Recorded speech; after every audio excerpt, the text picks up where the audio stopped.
Before we begin, I want you to take a deep breath.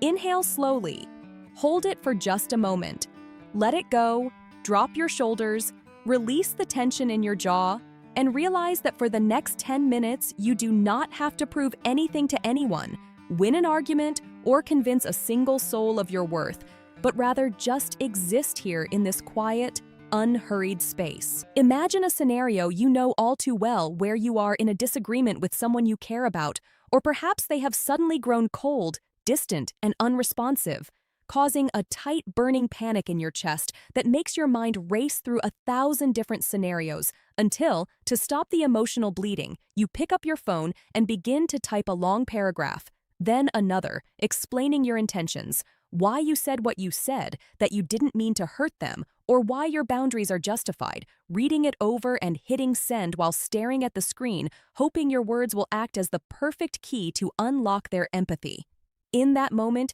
you genuinely believe you are practicing healthy communication and fighting to save the connection. But beneath the surface, psychologically and biologically, you aren't communicating. You are negotiating for your right to be respected. You are begging. To understand why over-explaining quietly destroys your peace, dignity, and attraction, we must look past the literal words to the invisible architecture of human interaction, because every time we speak, we send both an explicit message through our actual words and an implicit message through our subtext, energy, and identity. When you send a massive wall of text or spend 20 minutes defending your character to someone who has actively chosen to misunderstand you, your explicit message says you value clarity, but your implicit message, the raw data their subconscious registers instantly, confesses that you are terrified of rejection. Your self-worth depends entirely on their approval, and you do not trust that your silence or presence is valuable enough on its own without building a massive legal defense to prove you deserve to be here. Think about who actually explains themselves in society: a suspect to a detective, an employee to an angry boss, a child to a parent. In every single one of these dynamics, the person doing the heavy explaining is the subordinate looking up at an authority figure, meaning that the moment you enter a state of chronic over-explaining, you subconsciously hand over your sovereignty, place the other person on a pedestal, and appoint them as the supreme judge of your character.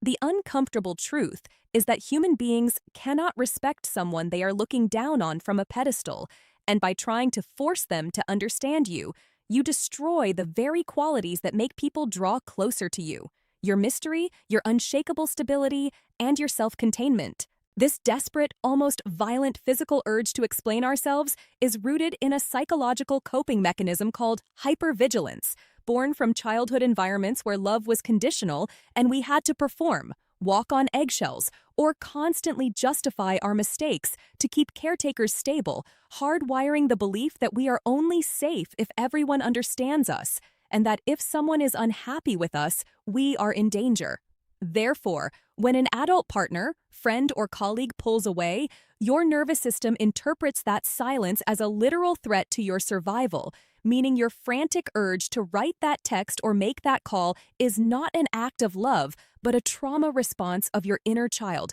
trying desperately to micromanage another person's emotions so that you can finally feel safe.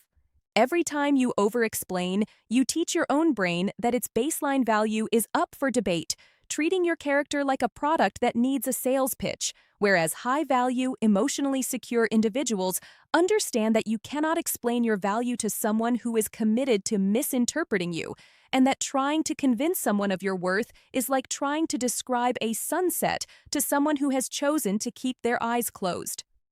If someone misinterprets your actions or views you through the distorted lens of their own projections, the highest value response is to simply let them think you are wrong. Let them think you are the villain of their story, and let them sit comfortably in their cold silence while you learn to sit comfortably in yours.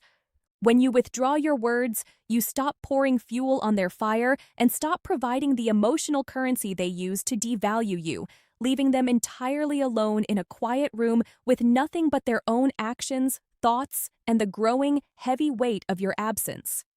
Silence is not a childish game of the silent treatment. True silence is a profound, active demonstration of absolute boundaries that calmly communicates you respect yourself far too much to constantly audition for the right to be understood, proving that your truth does not need a defense attorney because it simply exists. Transitioning from the exhausting urge to defend to the peaceful state of quiet ownership requires a total shift from effort to presence, which you can practice by implementing the 3-second threshold the next time you feel the burning desire to write a long paragraph or justify a decision. Before your fingers touch the keyboard, pause for 3 seconds and ask yourself if you are sharing objective information or desperately seeking psychological safety. If this person actually possesses the emotional capacity to hear you or just wants to be right, and if sending this will make you feel genuinely lighter or like you have given away another piece of your power. If you look honestly into your heart and realize you are just seeking safety, stop, put the phone face down, walk completely away from the screen, go outside to feel the air on your face, and remind yourself that your adult survival does not depend on their comprehension of you because you are safe in your own skin and your value is a concrete fact, not a hypothesis requiring a mountain of evidence.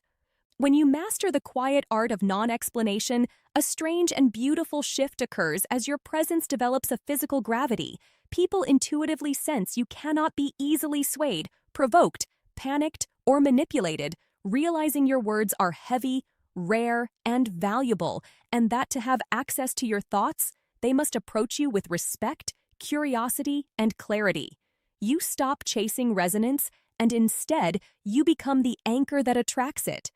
So the next time the world or a fractured connection demands that you exhaust yourself to prove who you are, simply smile. Keep your precious peace. Stay grounded, stay sovereign, guard your silence, and let your absolute stillness do the talking.